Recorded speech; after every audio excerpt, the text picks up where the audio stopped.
It's the SKOR North Twin Show. You know, after a big day where you clinch a playoff berth and, there's all kinds of stuff going on, you can kind of get off. You can get off track. We haven't really done that. I think our guys have continued to focus well. With some of them, you want to keep an eye on them for a day or two after that clinch celebration. So I think we're on the other side of that now, and we got some good performances today. So overall, I think we have to be really pleased. Yeah, that's right. Central champs. Let's get it. Judd was actually in the clubhouse for the champagne celebration, which we're going to get to on our State of the Twins Monday episode of the SKOR North Twin Show. Sonny Gray sweating it out. We were at the game Saturday after they clinched, hosting. We were up on the Twins executive balcony out there in left field with a bunch of SKOR North and Twin Show listeners who bought those tickets for our Courage Kenny fundraiser. So that was a blast. But I'm kind of shocked that Sonny Gray took the mound on Saturday. I thought they might give him a day to sweat out the beer in that clubhouse. Pitch well. What a warrior, man. Yeah. They lost 1-0, but I believe Gray gave up the home run to Joe Adele, and that was it in what? Yeah. 6 innings, is that right? Yeah. Pitch 6. So, yeah, no, he not only sweated it out, he did a hell of a job while sweating it out. He did. That's a bulldog performance, man. You celebrate champagne, that's a veteran. Beer. That's a veteran. That's a guy. Game. That's a guy that knows his way around two things: alcohol and baseball. Amen. Yeah. So Sonny Gray, I think Sonny Gray solidified himself as one of the top 2 playoff rotation starters. So we're going to get to some different categories here as we do on the State of the Twins Mondays, and we'll kind of look ahead to see where the chips may fall in a week once the playoffs start. But a shout out to our friends who power these State of the Twins episodes every Monday at Modest Brewing and their tap room right next to Target Field in the North Loop. Cans available in liquor stores throughout the metro. This is one of the coolest craft breweries in the Twin Cities. It just opened in 2016. In fact, in 2019, the Bomba Squad season, the first ever live SKOR North Twin Show podcast on location was at Modest in that back room. So we've had a great relationship with them. Steps from Target Field. You can find out what they're up to at modestbrewing.com. Modestbrewing.com. All right, boys. The overall snapshot is kind of complete now. The Twins are 83-73, and they have clinched the American League Central. What are they, like 8 or 9 games ahead of the Guardians right now, I think? Something like that. Call it 8 games. But they have clinched. The Twins' offense is ranked 12th in runs scored per game. The Twins' run prevention, so defense and pitching, is 4th in runs allowed per game. Baseball Reference gives the Twins a 5% chance to win the World Series. Fangraphs gives the Twins a 3% chance to win the World Series. If the playoffs started today, the 3-seed Twins would play the 6-seed Astros in a 3-game wild card series. But that is changing by the day here. Texas has gone on a winning streak, so they've cleared a couple games between them and the Astros and the Mariners, but then the Blue Jays are right in there in that wild card hunt too. So, all right, how do you feel now? We've made it this far with the SKOR North Twin Show. We relaunched this show like 2 months ago, 2.5 months ago, and we have helped carry this team to a division championship in 2023. First of all, the Astros just got swept by the Royals. Yeah, it's not ideal. So I don't know what to make of them because I think I said a week ago that they scared me the most, and now they're not playing well. But then again, I also said bring on Texas, and they've gotten incredibly hot. You know what? I think that the Twins are in a decent position to win a game. I will make this very clear right here and now, though. I picked them to win. I picked them to beat the Yankees. I think we all did, Phil. I think back then it was you, me, and Rami. And I think we all picked them to beat the Yankees in 2019. And then I know because the games were at home, I picked them to beat the Astros in 2020. So just to be clear, I will not be picking them. I will not be picking them. You're going to pick them to lose the series, is what I'm you're going to pick them to lose the series. Absolutely correct. So until they prove to me that they can win a game, much like a series, right? But I think that they are going to be going into the playoffs in decent shape. The problem is this, and it's seriously one of the reasons why I won't pick them. I have serious doubts about Royce Lewis's return with that hamstring for the playoffs, and without him, decent shape is probably being nice. If he was there, I might think differently. I think Correa's back. I think the plantar fasciitis, I think it ripped, which is actually this good. This could be a game changer. If he is back and feeling better than he has all season because it progressed. It hurt immediately. I think when it rips, it hurts like hell, obviously. No duh. But I also think that if he now, and he will, he gets several days off his feet entirely, or he's not trying to play baseball. Yes, I think that this is actually important that it did rip, and I think it's good. The Lewis loss is huge. I'm curious to see what they do with Buxton. My advice would be I would not have him on the roster, at least for the first round. But yeah, it is a more fun team now, in my opinion. And as Patrick wrote for his column on Saturday, that's largely because of what Royce Lewis brought. It is a far more fun, engaging team as far as I'm concerned now than it was 2 months ago.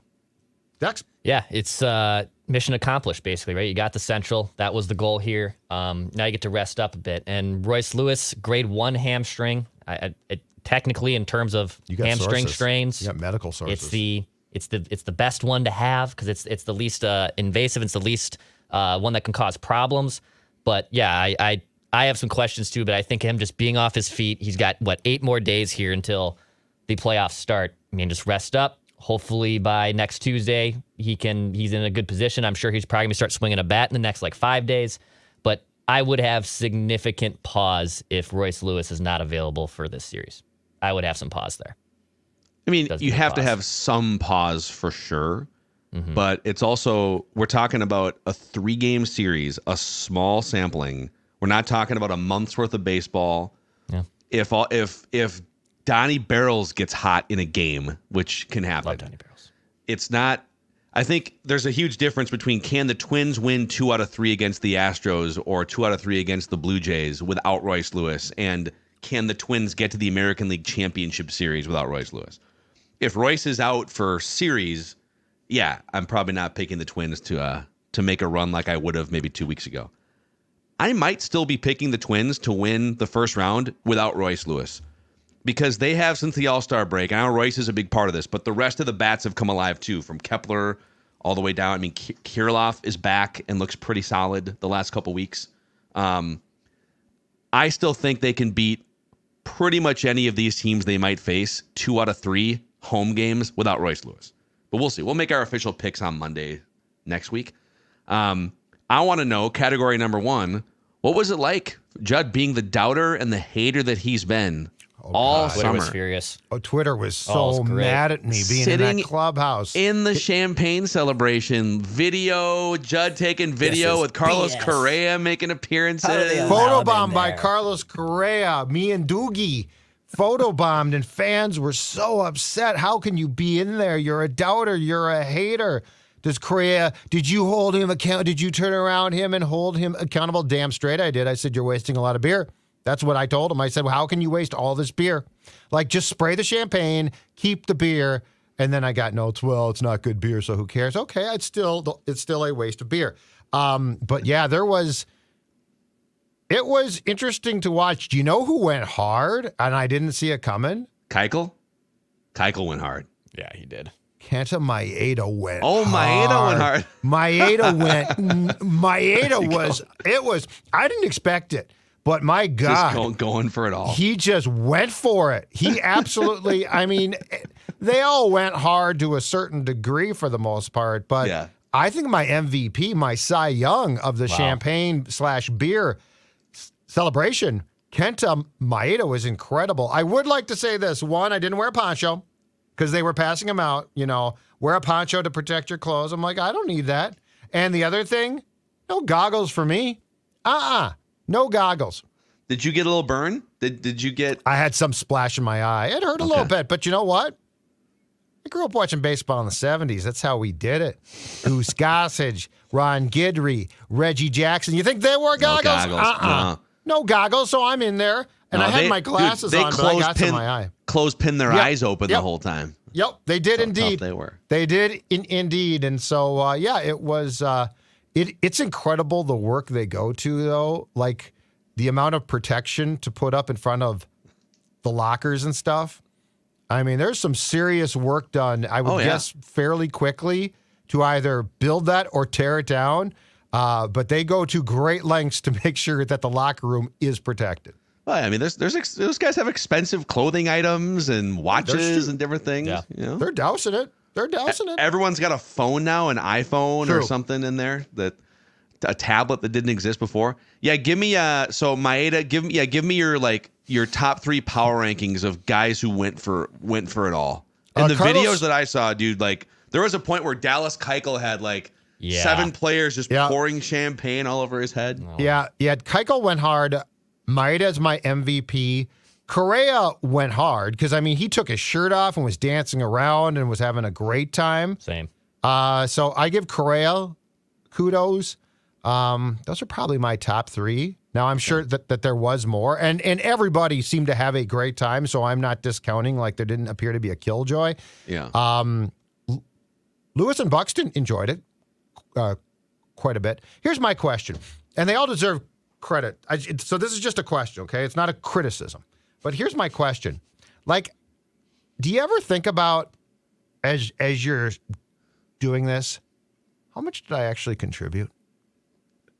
I'm so glad you brought this up. Does Dallas Keuchel, like for instance, if you're in high school, right? Should your celebration be proportionate to how much you contributed to the division championship? And this sounds like a killjoy thing, but I'm watching Keuchel and I'm like, how much did you really do? Was Cody Funderburg getting into it? You know what?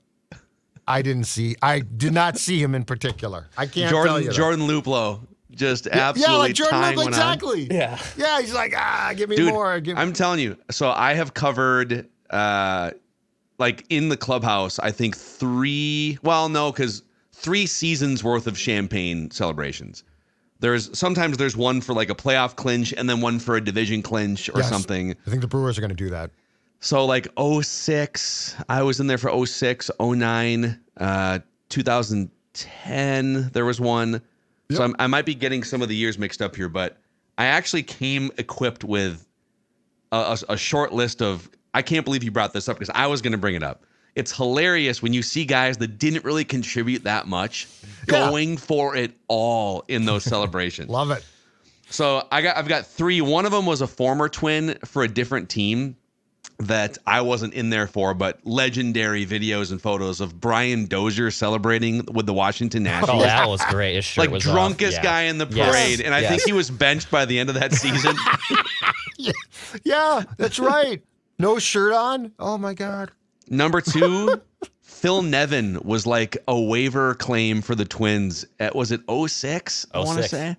Yeah. And dude, he was in there with a sleeveless shirt, just running the party for the Twins. And he might have had 5 hits or something in September. And then my favorite, who I don't even know if you guys are going to remember this name, but the Twins signed this guy to be part of the back end of their bullpen before the 2010 season. And he wound up having an injury or something. He never pitched a game for the Twins. Clay Condrey. Clay Condrey in the 2010 and he went for it? Division Championship. Yeah, was just, and he was there every day, playing cards with the guys, rehabbing. He was around the team all year. But fans never once saw Clay Condrey actually pitch in a major league game. So kudos to those guys, man. You know what? You're living your best life. You're never going to get a chance to do this again, maybe. Who knows, right? And you might as well soak it in one last time. Remember the next time that we have the Phillies and Padres on the grid so we can use Clay Condrey. I'm looking up his stats right now. Remember the next time.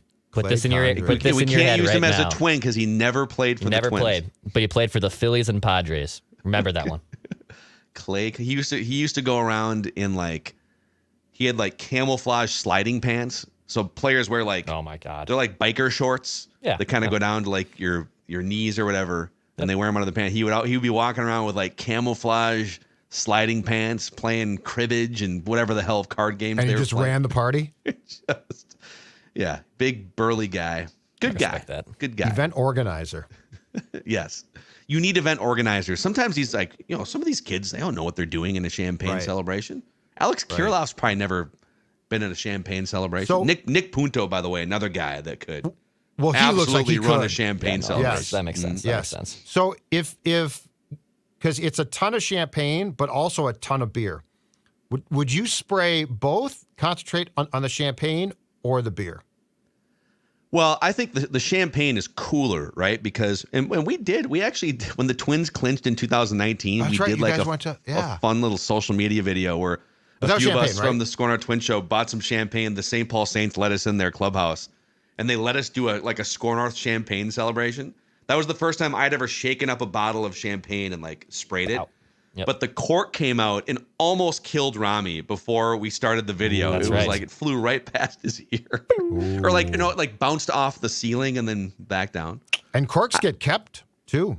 Guys keep them. They were actively going around and retrieving the corks. Yeah. On the basketball side, Cheryl Reeve has kept a bottle of an empty bottle of champagne with a cork from every one of their championship celebrations. So it is definitely a thing. Yeah. Are you be more into the beer, just dousing your teammates with? No. It's a waste of beer. Champagne is meant to be wasted. I agree. I have no use for champagne. I agree. It's a bad drunk.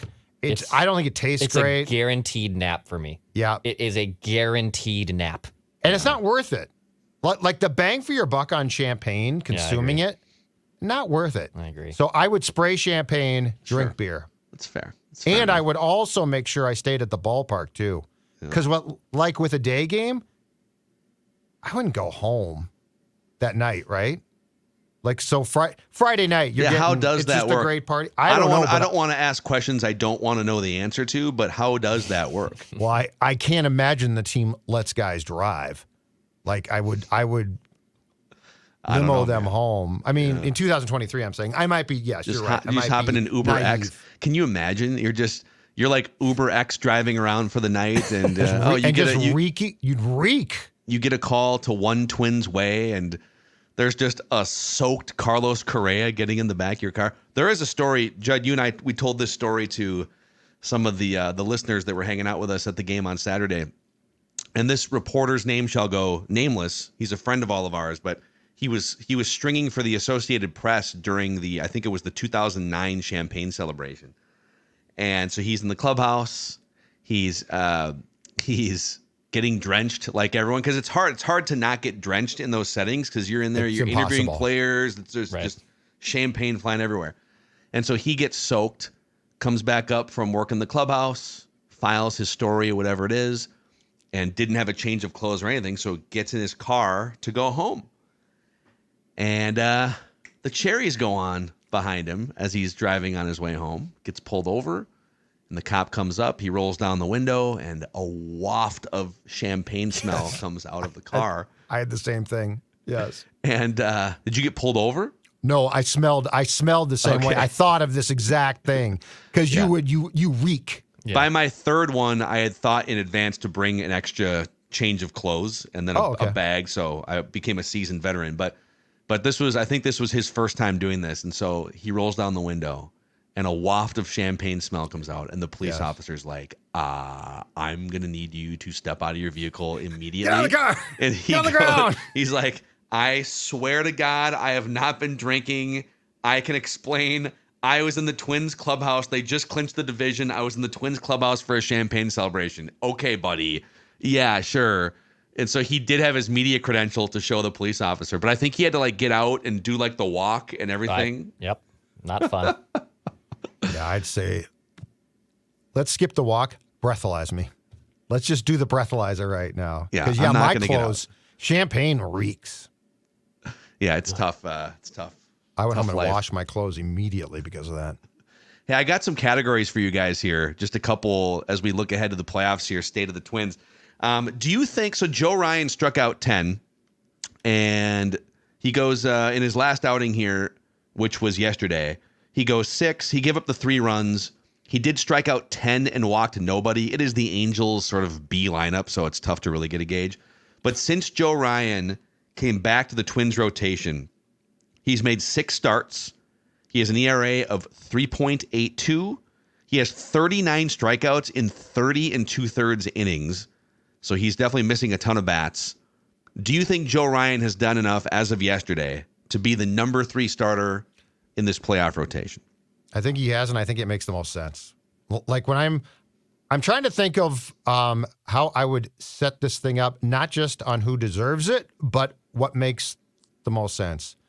And the more I think about this, regardless of who has pitched great of late or struggled a bit, I'm going Pablo, Sonny, Joe. And I'm going Sonny in game 2 because if I lose game 1, I think Sonny has more bulldog to him than Pablo. And so because I need game 2. And unlike with Dobnik, this isn't like a bad choice. It's not like, well, if I don't start Sonny, I'm forfeiting game 1. But yeah, and what I'm going to try and do for game 3 is probably, as we talked about, I think last week, you guys, I'm going to handcuff Maeda to Joe. So if Joe does struggle, does not pitch great, Kenta can come in, which he did, and we've talked about this as well, during his time with the Dodgers in the postseason from the bullpen. But also, he can potentially, if Joe has a bad game, he can come in and give you length as well. So I'm going Pablo, Sonny, Joe Ryan. Yeah, I don't really know why we're twisting ourselves in a pretzel over who starts game 3. Because to me, it's incredibly obvious that it's Joe Ryan. Even with Bailey Ober having a consistency, but then it gets shut down. They have Kenta Maeda, who got off to a rough start, but then rebounded pretty well and strung together a couple months there where he looked pretty solid. Joe Ryan is the answer here. And if it's playoff baseball, if it's game 3, do or die, one team's going home, one team's moving on, everyone's going to have a quick hook, right? Every inning is going to be stressful. Everything's going to be under the magnitude of the 100th degree. I don't understand where we're, I guess, getting lost in the sauce of, I don't trust Joe Ryan in game 3. Who else are you going to trust then?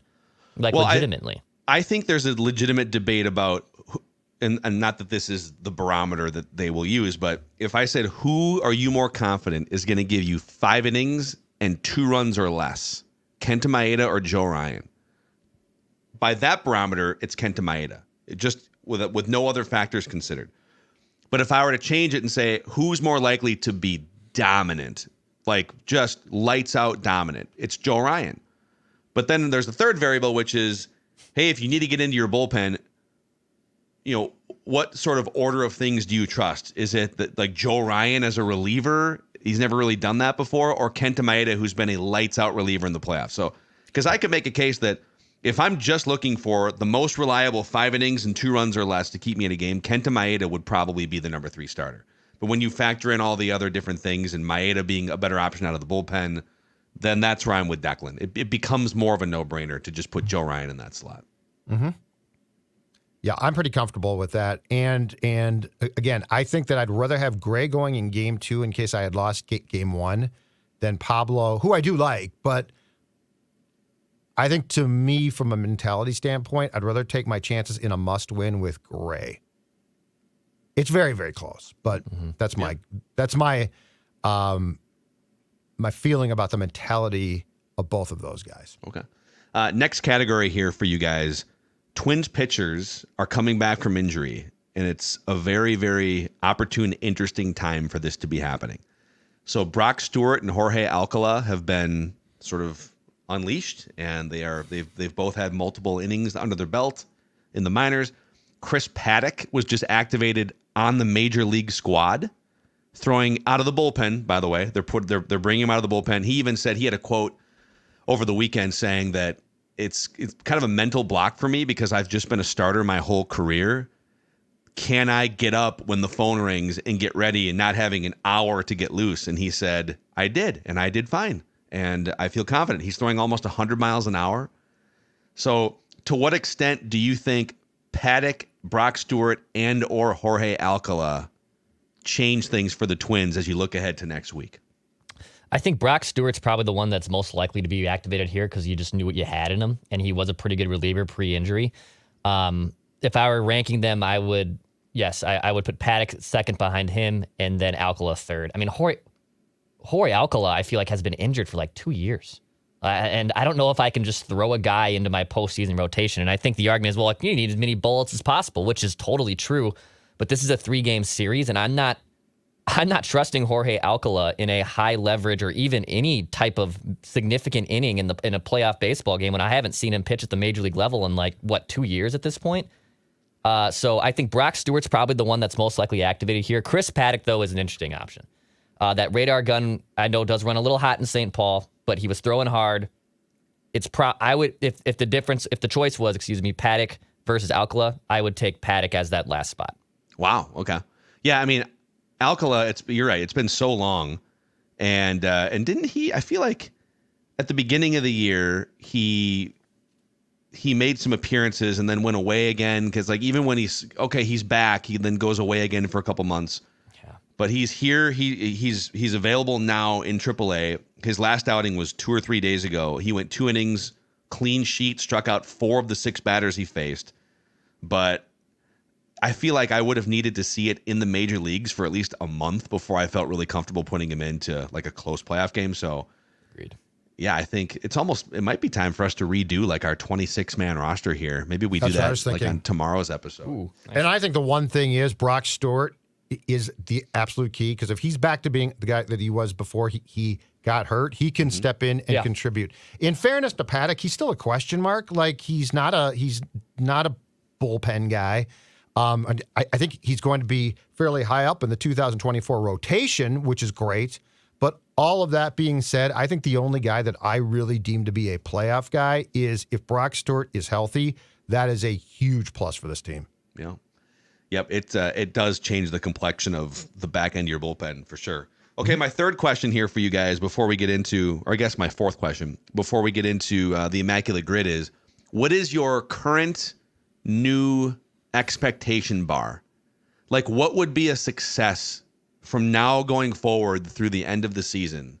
What do the Twins have to do for you to say, okay, that's a successful season?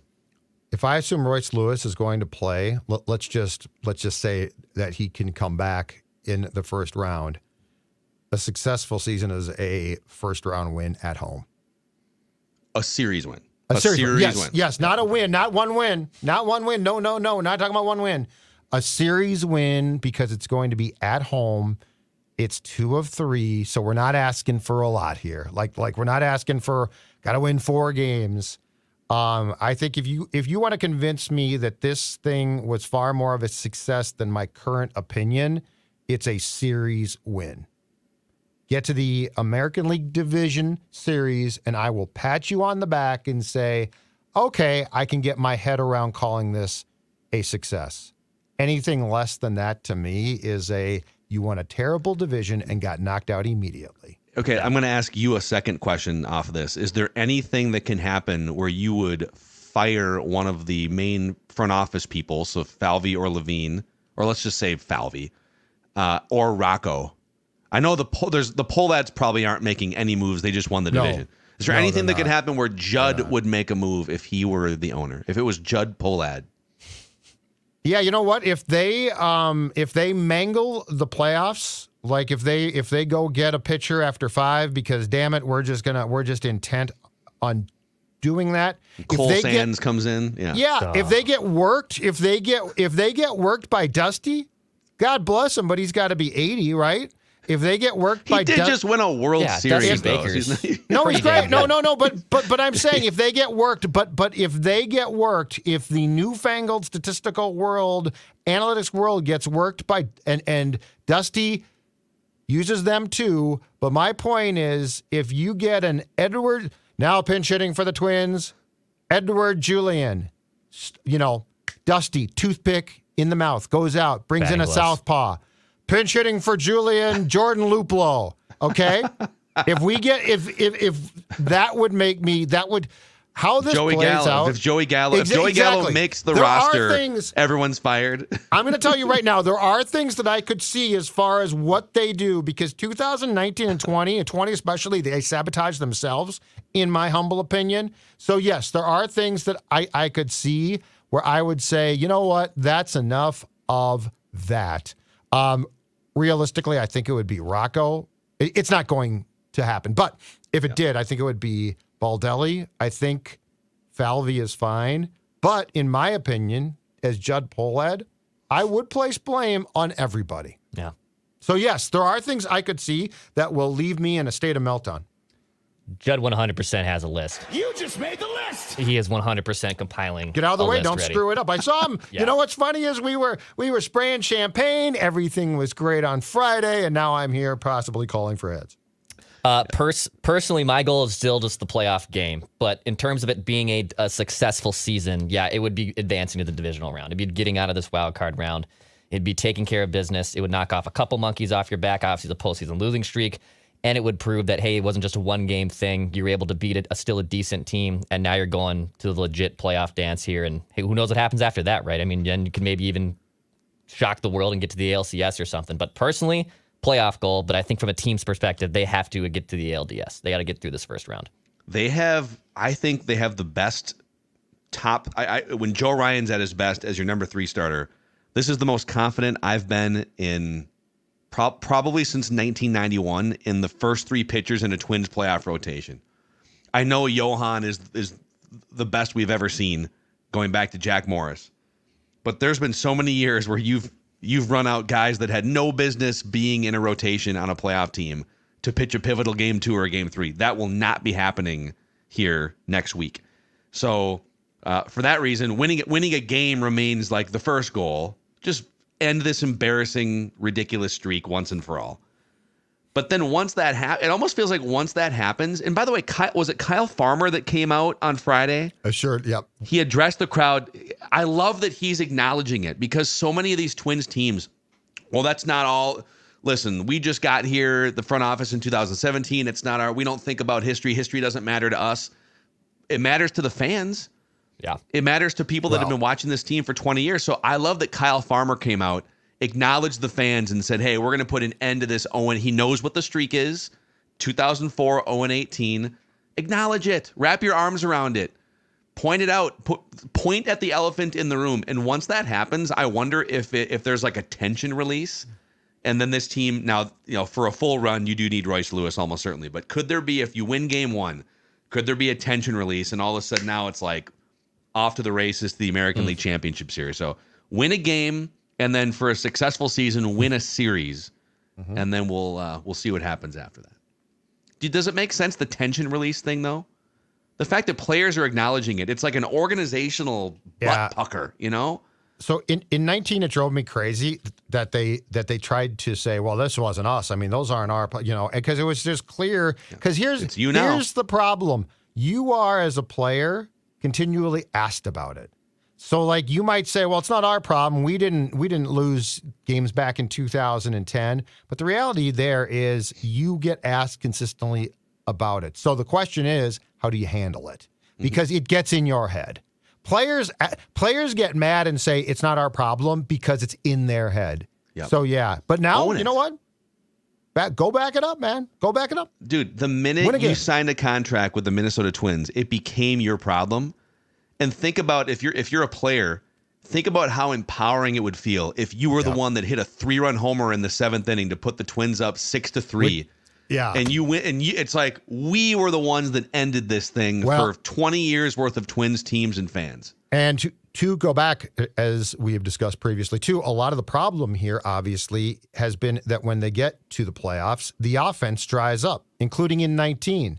So this is where I think the loss of Royce is potentially huge, because he's the one guy who seems completely unfazed, and his being unfazed almost translates to the entire lineup.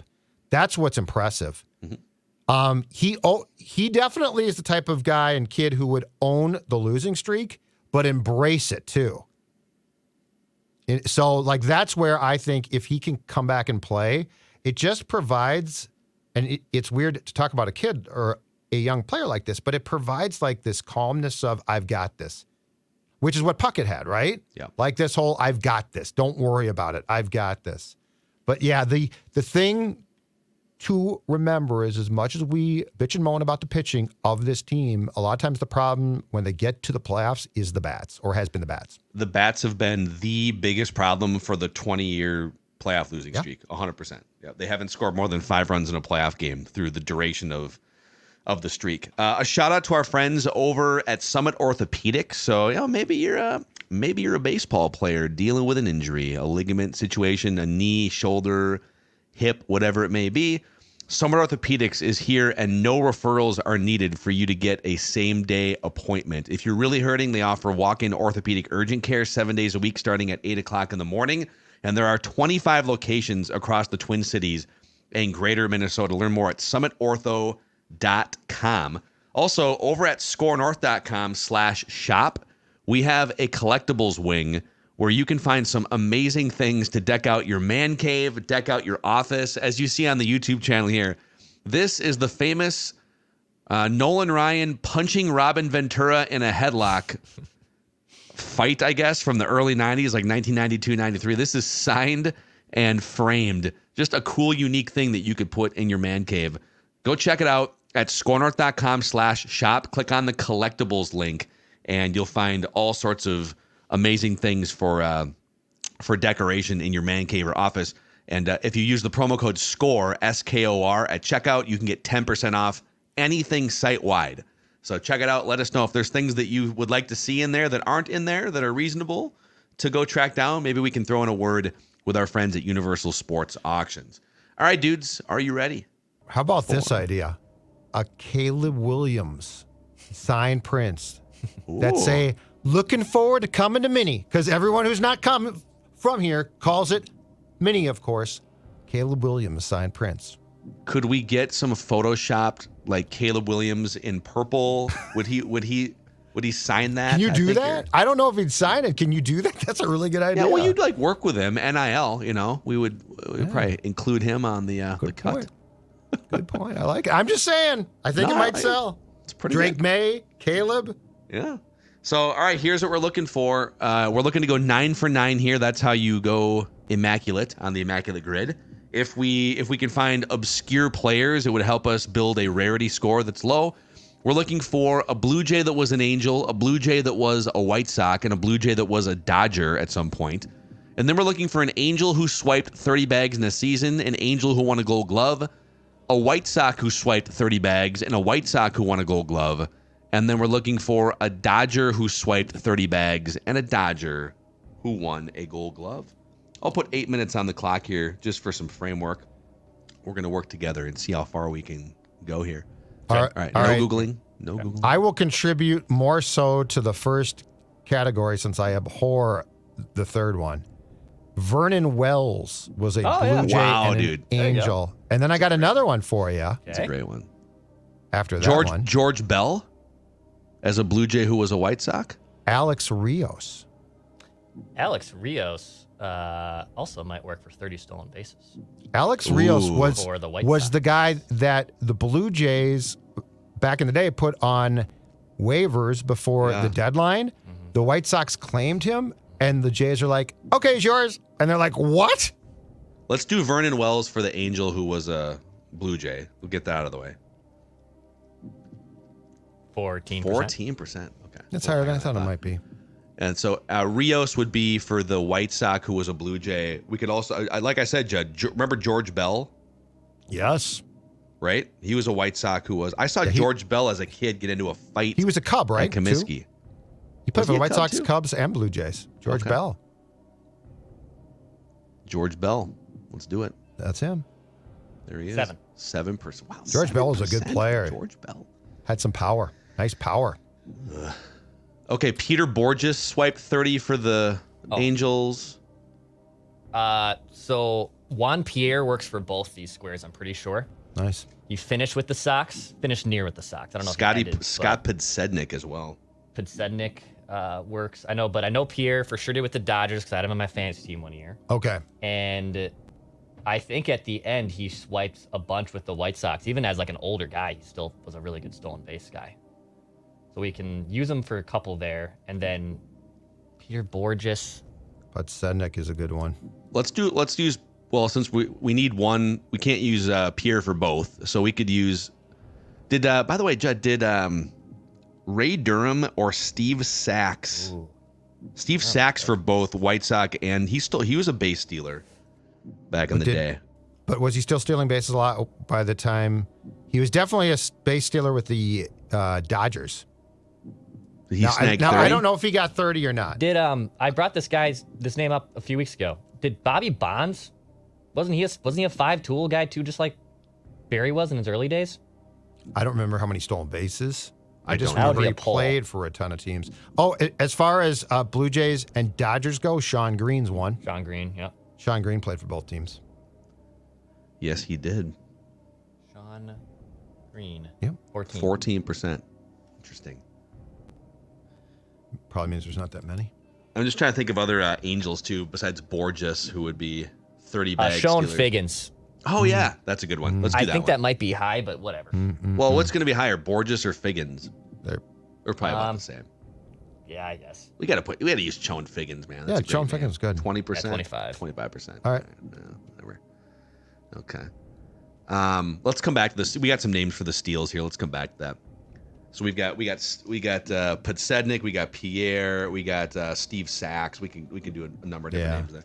All right, Gold Gloves. We're looking for Gold Gloves with Angels, White Sox, and Sorry about that. Dodgers. Zach Greinke for Dodgers. Love it. I think we've done that one. Okay. He's won like 6. Okay.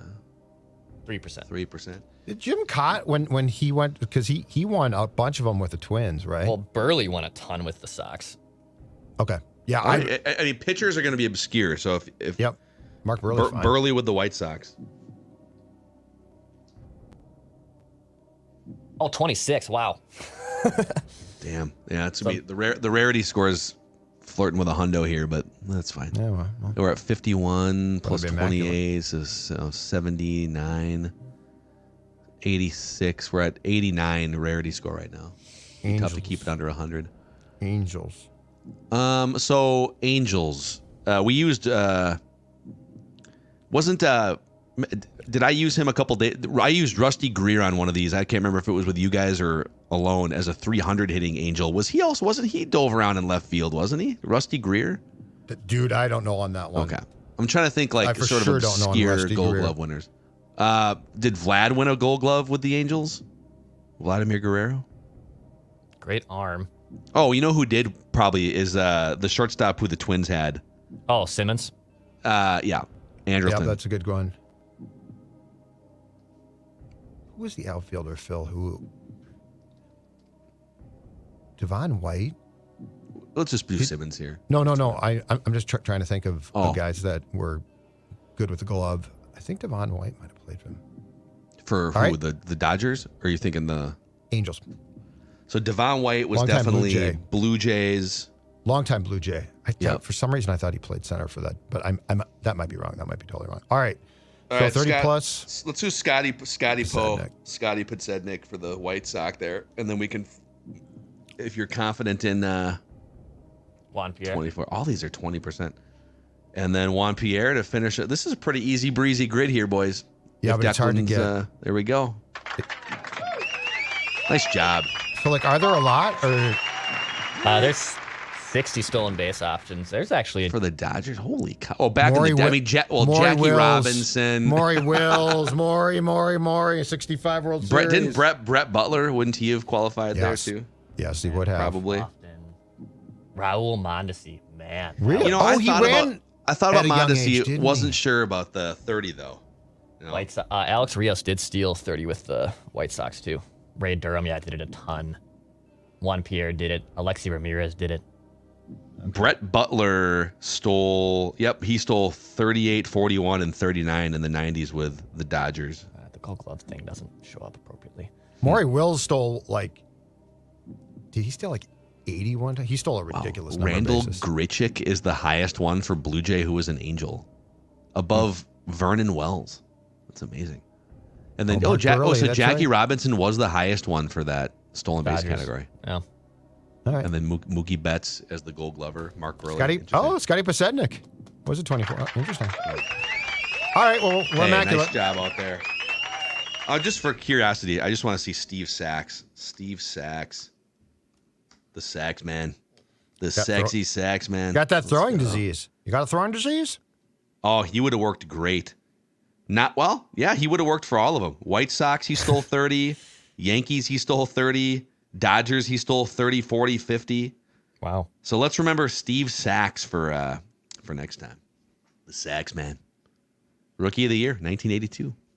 Oh, my God. In 1962, Maury Wills for the Dodgers stole 104 bases. 104. Got caught 13 times. The season, I think, aren't we? Let me see here. Well, pull up the Braves. I think we're witnessing history with what's his name, Acuna, right?